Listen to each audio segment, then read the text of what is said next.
have you on. Um, Talk about you said in the book, you talk about um, that this is a great opportunity right now, right, to engage in a new way with our families in conflict, not being able to talk to each other. I mean, I know I've got people in my family that if we talk politics, just it blows up a Thanksgiving dinner or a Christmas dinner, or it just blows up everything. You can't talk about it in the workplace anymore. It makes the workplace uncomfortable. I was talking to a HR executive the other day, and she was saying, I like I've never seen the conflict between employees in such a way. Um, so you talk about this is a great opportunity. We have to engage in a new way. What does that mean? Well, what it means is just as you were saying, we live in this age of incredible conflict and there seems to be no end in sight. And the truth is, we got to be realistic. We're not going to end conflict.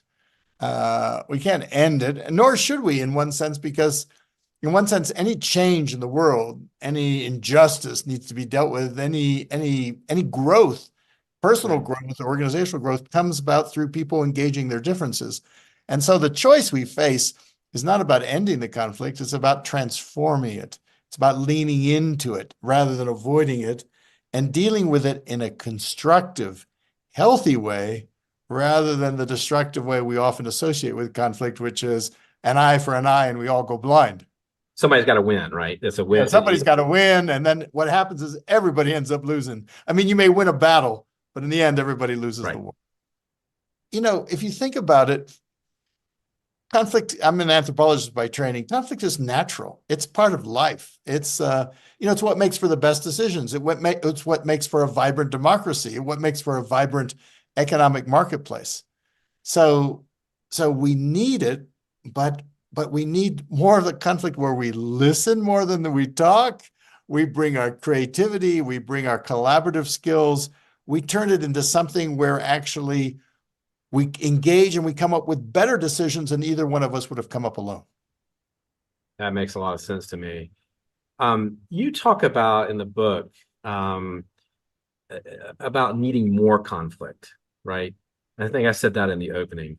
And I find that really interesting. We need to not shy away from it. We need more of it. What does that mean? How do we does that mean that is it so we can get better at resolving, get better at listening, get better at using the strat like what do you talk about when we say we need more? Because we Well, avoid it. I know most of us avoid conflict, yeah, right? we avoid it, which means we suppress it and we pretend that it doesn't exist.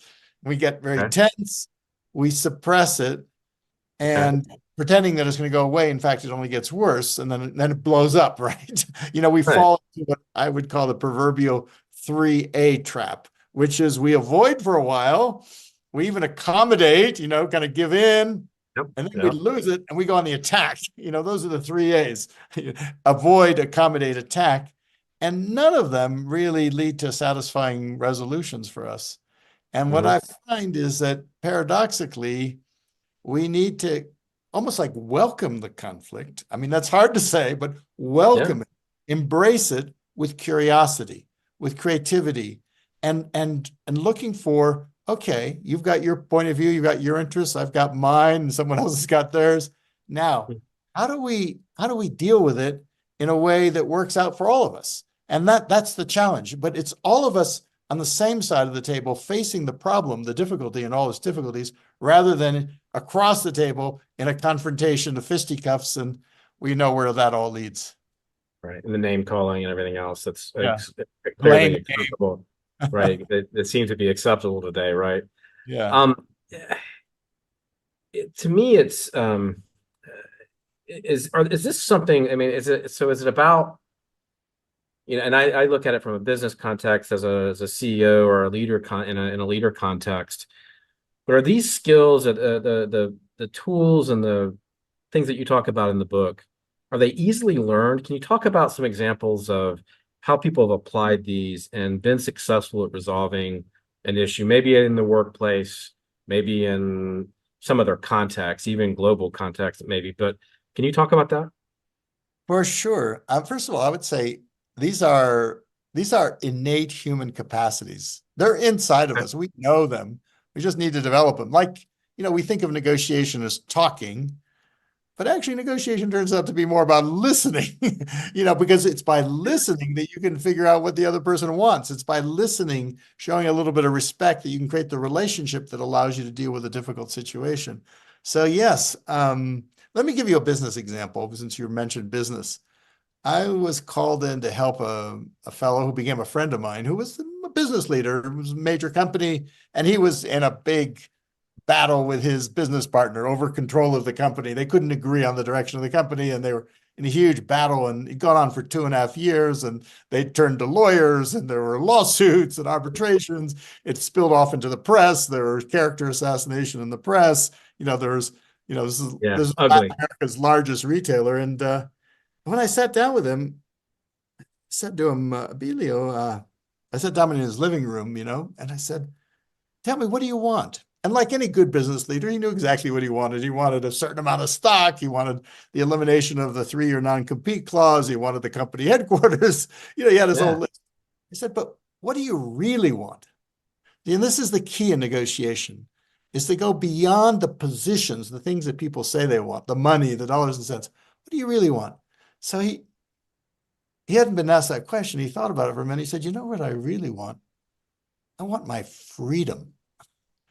And Yeah. I knew that that had real resonance for him because 20 years earlier, he had been leaving his apartment. He got kidnapped and he was held in a coffin for a week. So, freedom, that's how we often feel in conflict. We often feel like we're hostages of these situations. So I said to him, what does freedom really mean to you? And he said, well, freedom to spend time with my family, which is the most important thing in my life, and freedom to make the business deals I love to do. Well, once we'd gotten below the interests, the things we say we want, I mean, to be below the positions, for what were the underlying needs? What was the most thing? When I heard the word freedom, I just could tell by the tonality that it really had deep emotional resonance. It wasn't just the head, it was the heart. And that actually was the breakthrough. That was the key, because the lawyers have been going at it forever. But once I was able to do that, then when I sat down with the other side, the representative of the other side, he said, well, why are you here? I said, well, because life's too short. That's why I'm here. Life's too short for these Right. massive things. So how do we help our friends? Again, we're on the same side of the table. How do we help our friends resolve this little issue here? And, believe it or not, that conversation was on a Monday. And by Friday, we had both men in the law office signing an agreement, releasing a joint press release, wishing each other well, going and jointly meeting with the executives of the company, and the whole thing was over. And the key was going behind what it seems to be about, the positions, the dollars and cents, the stock, whatever, find out what it's really about, which was freedom. And in this case, dignity. Neither of them could be afforded to be seen as a loser. That we needed to Right. figure out a way that they both could actually win.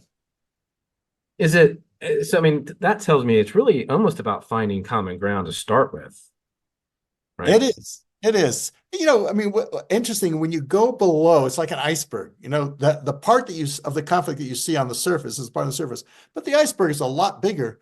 If you keep on going down the iceberg, what are the underlying interests? What are people's fears? What are their concerns? What are their aspirations? What are their desires? And then even go deeper to what are their basic human needs? Like, everyone wants to belong. Everyone wants to be recognized. Everyone wants to be free. Everyone wants to be safe. You go down Yeah. to those levels, guess what? You can find ways in which there's common ground right underneath there, that you can figure out a way that both of these parties could be free. Both of them could have their dignity. Because that's the thing about basic needs is, if it's money, more money for me means less money for you. But if it's freedom, like, it can be free and you can be free. I can have my dignity and you can have your dignity. It's positive Yeah. sum. You can expand the pie, not just divide it up. Yeah, it was interesting. When I was a teenager, I was 17. I went to Washington to do I was a page for Strom Thurmond. For Strom Thurmond, really? Strom Thurmond. And in South Carolina, I grew up in South Carolina, and so if you were going to go to Washington and do a page, you did it for Strom Thurmond. And so, but it was fascinating because I was his AA for a bit, and every week he and Ted Kennedy would get together and have breakfast. and sometimes twice to talk about these very things. Like, what's the common ground? What's a win for you? What's a win for me? And I just remember that just left this indelible mark on me because here are these two people who are completely polar opposites who could be friends and sit down and break bread together and come up with solutions, about how things were going to move forward in the Senate or in the committees or whatever it was they were talking about. I mean, what you're saying is this, I love this because this is exactly how you solve these problems, is getting underneath those root causes, right? Um, so it's right. So are there some particular kind of going through some of the strategies in the book? What are some things that you think that our readers should know that they could like use tomorrow before they even get the book? Because we're going to Sure. encourage them to go get the book, obviously. But what are a couple things that you could tell them now that might be really helpful for them if they're going through something that's immediate? Yeah. So I'd say the first thing, particularly in this day of conflict where all of our emotions are kind of engaged and everything seems to be, all of our nerves, Yeah. is the most important thing about dealing with conflict. The foundation of successful negotiation has nothing to do with the other side, it has everything to do with us. The biggest obstacle to us getting what we want in a negotiation is not the difficult person on the other side of the table. It's the person right here looking at me, the person I look at in the mirror every morning. It's our natural, human, very understandable tendency to react, which is to act without thinking, act out of fear, act Mm. out of anger. And as the old saying goes, when you're angry, you will make the best speech you will ever regret. You will send the best email you'll ever regret. And that happens more often than not. So the key takeaway here is this foundation of successful negotiation is the ability to go to the balcony. And the balcony is simply a metaphor. Imagine that you're negotiating on a stage. All the characters there, you, the other side, everyone else, part of you goes to a mental and emotional balcony overlooking that stage. The balcony is simply a metaphor for a place of perspective, calm, place where you can keep your eyes on the prize, you can see the bigger picture. And everyone has their favorite way of doing it. I mean, mine is to go for walks. I love to go for walks. But some people, you just even taking a simple breath in the middle of a meeting, a couple of breaths, gets oxygen in your brain so you think more clearly. Taking a break, having a friend serve as your balcony, someone who can kind of help you stay calm so you can, because so often in negotiation and conflicts, we behave in ways that go exactly contrary to our own interests. And so the ability to go to the balcony, it turns out negotiation is an inside game. It starts right here, getting to yes with yourself. Then you can get to yes with the other. So it makes, I mean, maybe I should meditate the next time I have a tough Well, there you conversation. go. When I have a tough conversation, I need to get in the right headspace. But Yeah, you're right. It's that makes a lot of sense to me, right? We often do it from an emotional standpoint, a deeply emotional standpoint. right. And there's nothing wrong with emotions. Emotions actually give you critical information. For example, that something's wrong. I mean, how do you notice if someone's lying to you? You feel a feeling in your gut, right? So you Hmm. need to pay attention to your gut.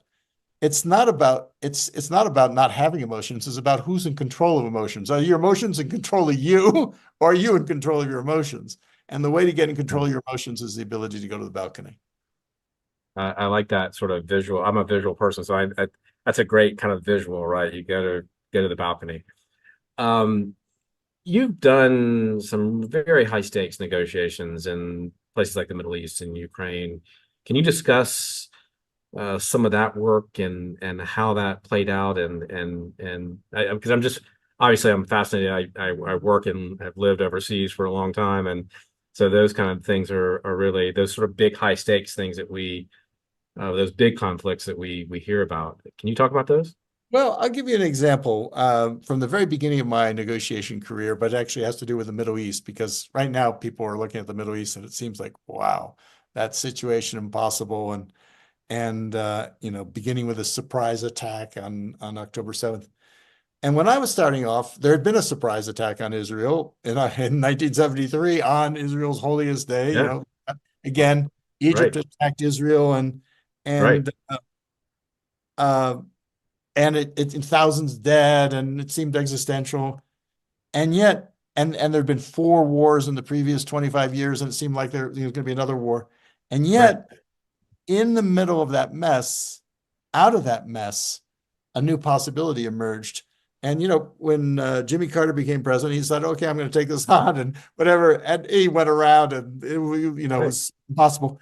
And then he was about to give up, but he and Rosalind went out to Camp David for a Right. weekend.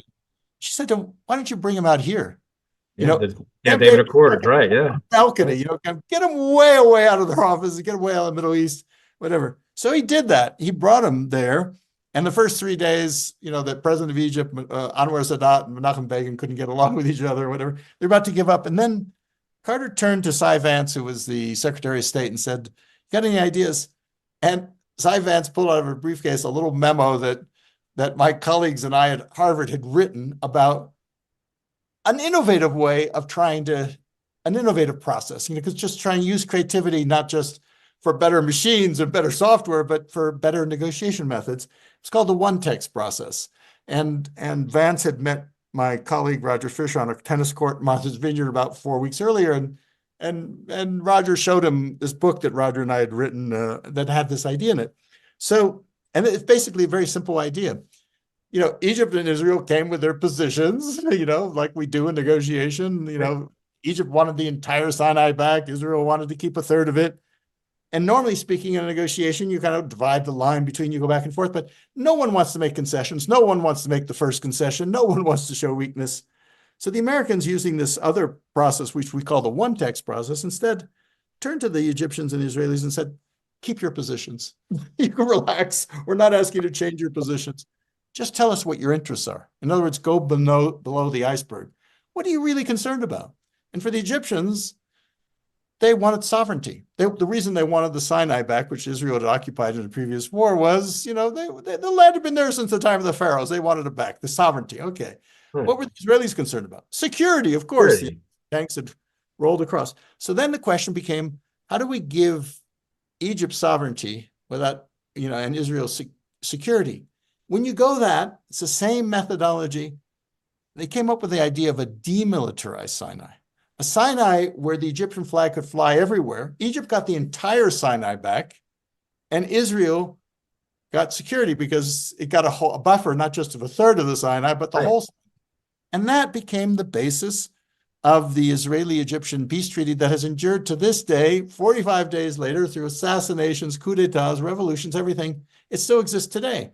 Right. That's the transformation of the conflict. Did the conflict get entirely over between Egypt and Israel? No, but the two biggest military adversaries of the Middle East basically transformed their conflict from destructive to constructive. That's the opportunity we face today. Wow. Okay. How do we do that? Um, let's walk through maybe another situation, right? We don't have a lot of time left, but what's a way if I'm having a conflict with a family member over politics?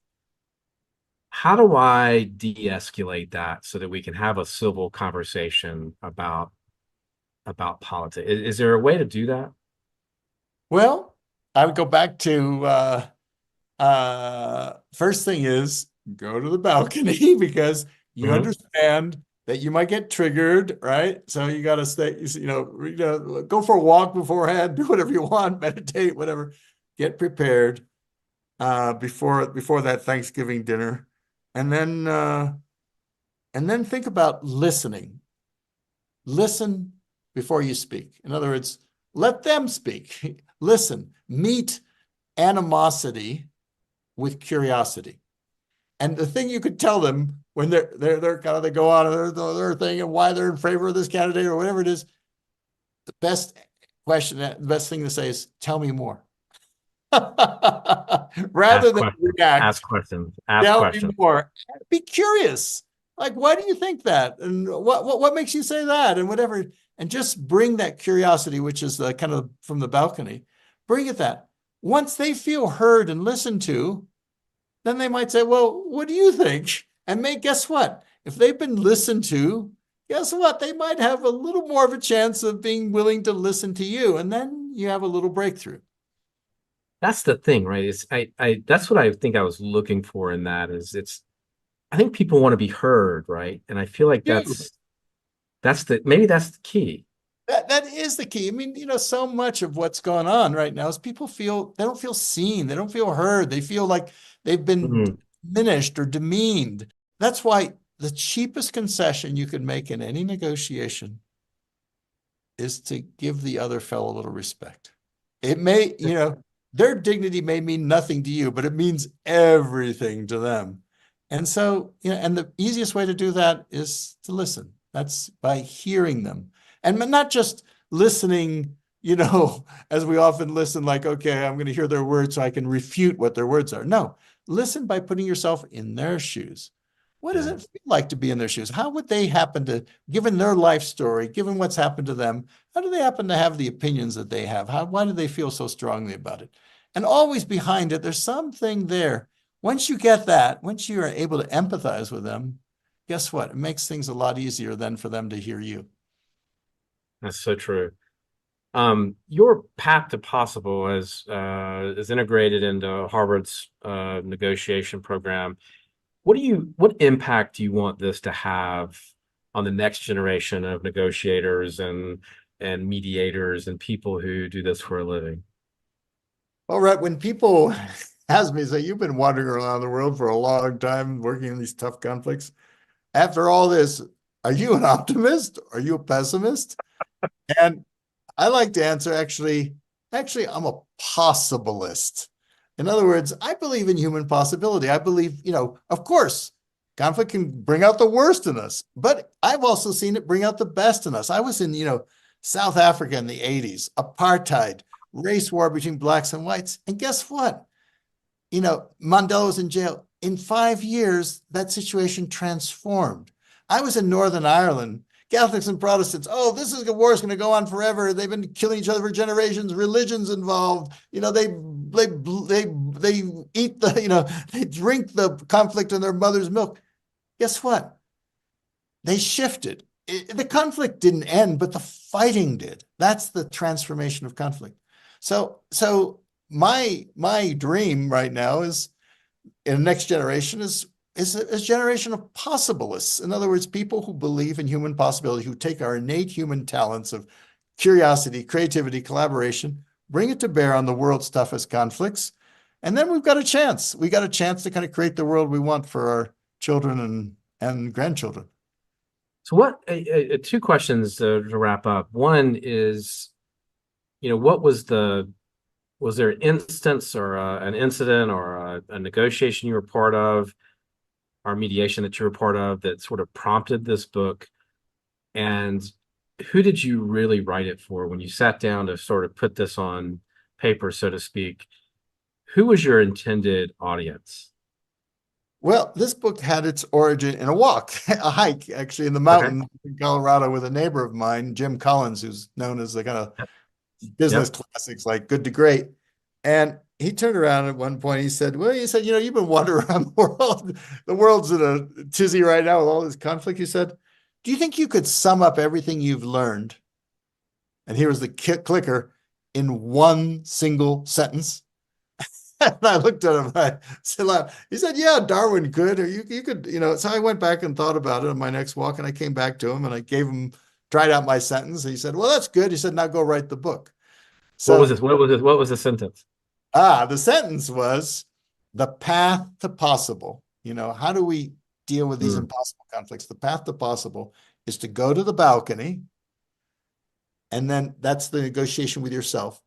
Build a golden bridge, which the book talks about. How do you make it easier for the other side to do what you want them to do? And take the third side, which is engage that larger force around us, which is the community around us, to help us go to the balcony and build that golden bridge. If you can do all three things, which is get to yes with yourself by going to the balcony, get to Mhm. yes with the other by building the golden bridge, and get to yes with the community or the whole, take the third side, then I think you have a really good chance at taking those seemingly impossible conflicts that exist around us, from our families to our workplaces to the world, and transform them. And if we can transform our conflicts, I believe we can transform our lives, we can transform the world. Right. That's a nice period on the end of that. Thank you. That that was a perfect way to sum it up. And how can people find the book, and who really should read it? Well, the book's for everyone, really. Anyone who has a conflict, and that's about any Hmm. human being that I know. And the book can be found, in bookstores, online. If you want more information, you can find a website under my name of www.williamury.com if you want more resources. And my dream is that, all of us, any of you listening to this, I'm sure, is a possibilist at heart. And if we can all just take our innate human talent to create possibilities and bring it to those conflicts, then I think we can create the world we want. Well, I highly recommend everybody go get this book. I think it's going to help you in your everyday life. I think it'll help you in work and business. And I wholeheartedly encourage you to go get it. And we'll put the links in the show. We'll put the links to the book.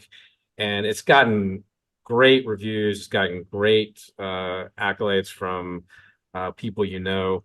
I know Van Jones gave it a great review. Simon Sinek gave it a great review, and dozens of others. And so, highly recommend it. Uh, Go out and get it. It's called Possible. And thank you so much, William, for being on. Oh, it's my great pleasure, Rhett.